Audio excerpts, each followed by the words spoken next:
ക്ഷാന്തിശ്ചേത് കവചേന കിമരിഭിഃ ക്രോധോർത്തി ചേദേഹിനാം ജ്ഞാതിച്ഛേദനലേന Kim യദി സുഹൃദ് ദിവ്യൗഷധൈ Kim ഫലം Kim സർപ്പേർ യദി ദുർജനാ കിമുധനേർ വിദ്യാനവദ്യാ യദി വ്രീഡാചേ കിമഭൂഷണൈ സുഖവിദാ യദ്യസ്തിരാജ്യേന Kim.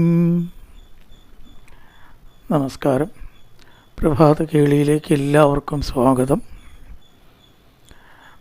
ഈ channel bell button അമർത്തി സബ്സ്ക്രൈബ് ചെയ്യുന്നതോടൊപ്പം ലൈക്ക് ബട്ടൺ കൂടി അമർത്തണം എന്നപേക്ഷിക്കുന്നു.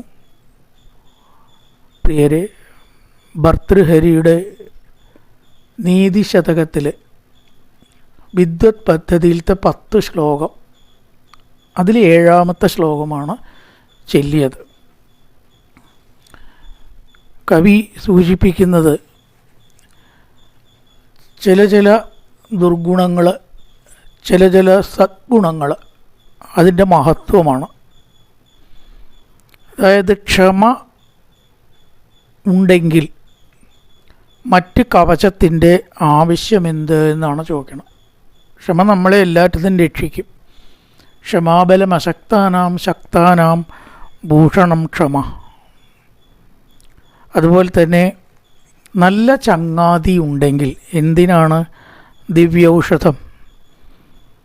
എല്ലാ വിഷമവും ഒരൊറ്റ വാക്കുകൊണ്ട് തന്നെ ഞാനില്ലേ നിനക്ക് എന്ന വാക്കുകൊണ്ട് തന്നെ ശമിപ്പിക്കാൻ സുഹൃത്തുക്കൾക്ക് കഴിയും. അപ്പോൾ ചങ്ങാതി ഉണ്ടെങ്കിൽ മരുന്നോ മറ്റ് രക്ഷയുടെ ആവശ്യമില്ല. ചങ്ങാതി നന്നെങ്കിൽ കണ്ണാടി വേണ്ട എന്ന് നമ്മൾ പറയാറുണ്ടല്ലോ. അതുപോലെ തന്നെ നല്ല വിദ്യ ഉണ്ടെങ്കിൽ ധനം വേറെ വേണ്ട എന്നാണ്. ആ അറിവുകൊണ്ട് അവൻ ജീവിക്കും. ധനം ഉണ്ടാക്കാൻ അറിവുകൊണ്ട് കഴിയും എന്നർത്ഥം. അറിവിന് അത്ര പ്രാധാന്യം. അറിവോ ധനമോ മീതെ എന്ന് വെച്ചാൽ തീർച്ചയായിട്ടും അറിവാണ്. അറിവുകൊണ്ട് ധനം ഉണ്ടാക്കാം, പക്ഷേ ധനം കൊണ്ട് അറിവുണ്ടാക്കാൻ പറ്റില്ല. അതാണ് വ്യത്യാസം. ധനം കൊണ്ട് അറിവുണ്ടാക്കാൻ പറ്റില്ല, അറിവുകൊണ്ട് ധനം ഉണ്ടാക്കാം. അതുകൊണ്ട് നല്ല അറിവുണ്ടെങ്കിൽ ധനം വേറെ വേണ്ട. ഇതേപോലെ തന്നെ ലജ്ജയുണ്ടെങ്കിൽ ആഭരണവും വേണ്ട എന്നാണ് ഇവിടെ പറഞ്ഞത്. എന്താണ് ലജ്ജ?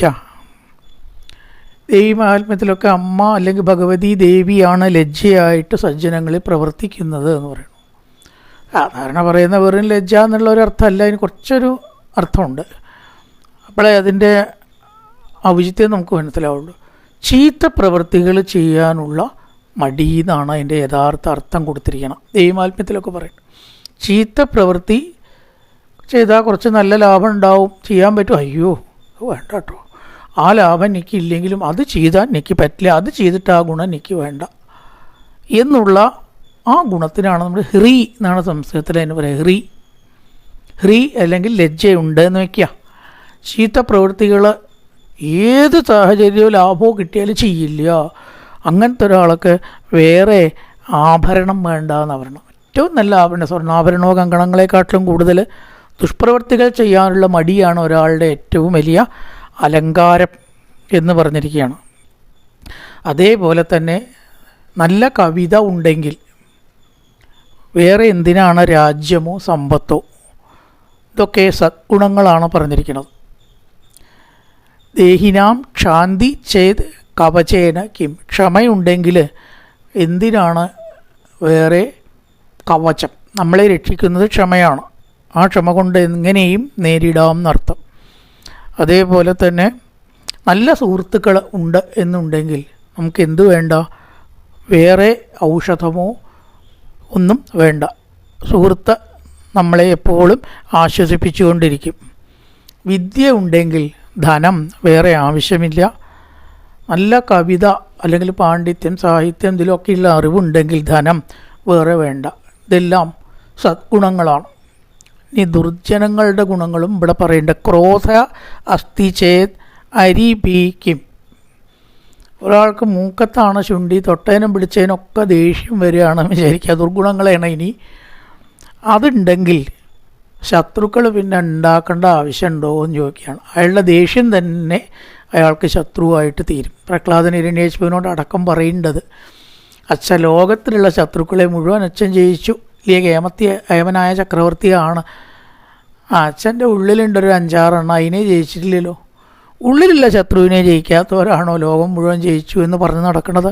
അപ്പം ക്രോധോസ്തി ചേത് അരിഭി കിം, ക്രോധം ഉണ്ടെങ്കിൽ പിന്നെ എന്തിനാ വേറെ ശത്രു ചോദിക്കുകയാണ്. ഇനി അതേപോലെ തന്നെ ബന്ധുക്കൾ, നമ്മുടെ മിത്രാദികൾ, അവകാശികൾ എന്ന് പറയുന്ന ആളുകൾ നമ്മളിൽ നിന്നെല്ലാം തട്ടിയെടുക്കാൻ ആഗ്രഹിക്കുന്നവരാണെങ്കിൽ എന്തിനാണ് അഗ്നി വേറെ? നമുക്കുള്ളത് നശിപ്പിക്കാൻ അഗ്നിയുടെ ആവശ്യമില്ല അല്ലേ? ജ്ഞാതികളും ബന്ധുക്കളും ഒക്കെ അവകാശം പറഞ്ഞ് നമ്മളിലുള്ളത് മുഴുവൻ തട്ടിയെടുക്കും. അഗ്നി സ്വത്തിനെ നശിപ്പിക്കണ പോലെ അവർ നമ്മളെ തട്ടിയെടുത്ത് ഒന്നും അല്ലാത്തവർ ആക്കും. പിന്നെ എന്തിനാണ് വേറെ അഗ്നി എന്ന് ചോദിക്കുകയാണ്. അതുപോലെ യതി ദുർജനാഹ സർപ്പൈക്കും, ദുർജനങ്ങൾ ഉണ്ട് കൂടെ അടുത്തോന്ന് വയ്ക്കുക. പിന്നെ പാമ്പ് എന്തിനാ വേറെയും ചോദിക്കുകയാണ്. പാമ്പ് കഴിച്ചാൽ വേഗം പണിയെങ്കിലും കഴിയും. ഇവർ ജീവനോടെ നമ്മളെ ഉപദ്രവിക്കുമെന്ന് പറയണം. ജീവനോടെ ഇഞ്ചിഞ്ചായി കൊല്ലുക എന്ന് പറയില്ലേ? വേറെ ഏതോ ഒരു സുഭാഷിതത്തിൽ പറയുന്നത് തേളിന് കൊമ്പത്താണ് വിഷം, പാമ്പിന് പല്ലിനകത്താണ് വിഷം, എട്ടുകാലിക്ക് തലയ്ക്കകത്താണ് വിഷം, ദുർജനങ്ങൾക്ക് സർവാംഗം വിഷമാണ്. എവിടേക്ക് അവരുടെ വിഷം എന്നുള്ളത് പറയാൻ കഴിയില്ല. അപ്പോൾ ഇവരൊക്കെ ഉപദ്രവിച്ചാൽ മാത്രമേ ഉപദ്രവിക്കൂ, ചവിട്ടിയാലേ കടിക്കൂ, അങ്ങനെയൊക്കെ ഉണ്ട്. ദുർജനങ്ങൾ ഒന്നും അങ്ങോട്ട് ചെയ്തില്ലെങ്കിലും ഉപദ്രവിക്കും. അപ്പം അങ്ങനത്തെ ദുർജനങ്ങളുള്ളപ്പോൾ സർപ്പങ്ങളോ വിഷജീവികളോ എന്തിനാണ് വേറെ എന്ന് ചോദിക്കുകയാണ്. അപ്പോൾ ദുർഗുണങ്ങളും പറഞ്ഞു, സദ്ഗുണങ്ങളും പറഞ്ഞു. ക്രോധമുള്ളിടത്ത് വേറെ ഒരു ശത്രു വേണ്ട, അത് തന്നെ നമ്മുടെ ശത്രുവായിട്ട് ഭവിക്കും. ദുർജനങ്ങളുള്ള സ്ഥലത്ത് സർപ്പങ്ങളോ വിഷജീവികളോ എന്തിന്, അത് തന്നെ നമ്മുടെ അഗ്നിയായിട്ട് ഭവിച്ച് കത്തിച്ച് കളയണ പോലെ ചാമ്പലാക്കും സർവവും. അതേപോലെ തന്നെ വേറൊന്നും കൂടി പറഞ്ഞു. ഈ 3 ദുർജനങ്ങളായിട്ട് നല്ല ചീത്തയായിട്ട് പറഞ്ഞു, ബാക്കിയൊക്കെ നല്ലതും. ദുർജനങ്ങളുള്ളിടത്ത് സർപ്പം ആവശ്യമില്ല, ക്രോധം ഉള്ളിടത്ത് എന്താവശ്യമില്ല, ശത്രുക്കൾ ആവശ്യമില്ല. ബന്ധുമിത്രാദികളും അവകാശികളും ആണ് എന്ന് പറഞ്ഞവർ നല്ല ആളുകളല്ലെങ്കിൽ നശിപ്പിക്കാൻ അഗ്നിയും ആവശ്യമില്ല. നല്ല ഗുണങ്ങളായിട്ട് പറഞ്ഞതോ ക്ഷമ. ക്ഷമ ഉള്ള ദിക്കിൽ എന്തിനാണ് കവചം? ആ ക്ഷമ തന്നെ നമുക്ക് കവചമായി രക്ഷാമാർഗമായിട്ട് ഭവിക്കും. അതേപോലെ തന്നെ നല്ല സുഹൃത്തുക്കളുണ്ട് എന്നുണ്ടെങ്കിൽ ഔഷധം വേണ്ട. എല്ലാ രോഗത്തിനും ഔഷധം എന്ന പോലെ പ്രശ്നത്തിന് പരിഹാരം എന്നർത്ഥമേ ഉള്ളൂ കേട്ടോ. അവിടെ ഔഷധം എന്ന് പറഞ്ഞാൽ രോഗം എന്ന് മാത്രമല്ല, എല്ലാ രോഗത്തിനും ഔഷധം എന്ന് പറഞ്ഞാൽ എല്ലാ പ്രശ്നത്തിനും പരിഹാരം എന്നുകൂടി എടുക്കാം.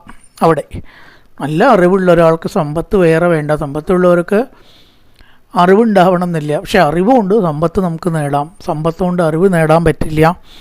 നല്ല കവിത സാഹിത്യാദി കാര്യങ്ങളിലുള്ള പാടവം ഉള്ള ഒരാൾക്ക് ധനം, രാജ്യസമ്പത്തോ പദവിയോ എന്തിന്? അവൻ എവിടെ ചെന്നാലും രാജാവിനെ പോലെ മാനിക്കപ്പെടും അല്ലേ? രാജ്യാധിപനല്ല എന്നൊന്നും പണ്ഡിതനെ അറിവുള്ളവരെ കണക്കാക്കില്ല. ഈ കലിയുഗത്തിലടക്കം അറിവിൻ്റേതായല്ലേ ആണ് പത്മശ്രീ, അതുപോലെ തന്നെ അതൊക്കെ കൊടുക്കുന്നത്, പത്മഭൂഷണം, പത്മശ്രീ അവാർഡുകൾ അതൊക്കെ കൊടുക്കുന്നവർ ഇന്നും മാനിക്കപ്പെടുന്നു. സംഗീതത്തിനെയും മറ്റ് അറിവുകളെയും സാഹിത്യത്തിനെയും ഒക്കെ. അപ്പോൾ വിദ്വാൻ സർവത്ര പൂജ്യതയെ. അവന് പിന്നെ സമ്പത്തോ വേറെ ആവശ്യമില്ല. അങ്ങനെ 3 ദുർഗുണങ്ങളെയും 3 സദ്ഗുണങ്ങളെയും പ്രകീർത്തിച്ചിരിക്കുകയാണ്. അതുണ്ടെങ്കിൽ വേറെ ഒന്നും ആവശ്യമില്ല എന്ന രീതിയിൽ. ക്ഷാന്തിശ്ചേത് കവചേന കിമരിഭിക്രോധോസ്തി ചേദ്ദേഹിനാം ജ്ഞാതിച്ചേദനലേന കിം യതി സുഹൃൻ ദിവ്യൗഷധൈ കിം ഫലം കിം സർപ്പേർ യതി ദുർജനാ കിമുദനേർ വിദ്യാനവദ്യാ യതി പ്രീഡാചേ കിമഭൂഷണേ സുകവിത യദ്യത്തിരാജ്യേന കിം. നല്ലൊരു പ്രഭാതം എല്ലാവർക്കും ആശംസിച്ചുകൊണ്ട് നിർത്തുന്നു. നമസ്കാരം.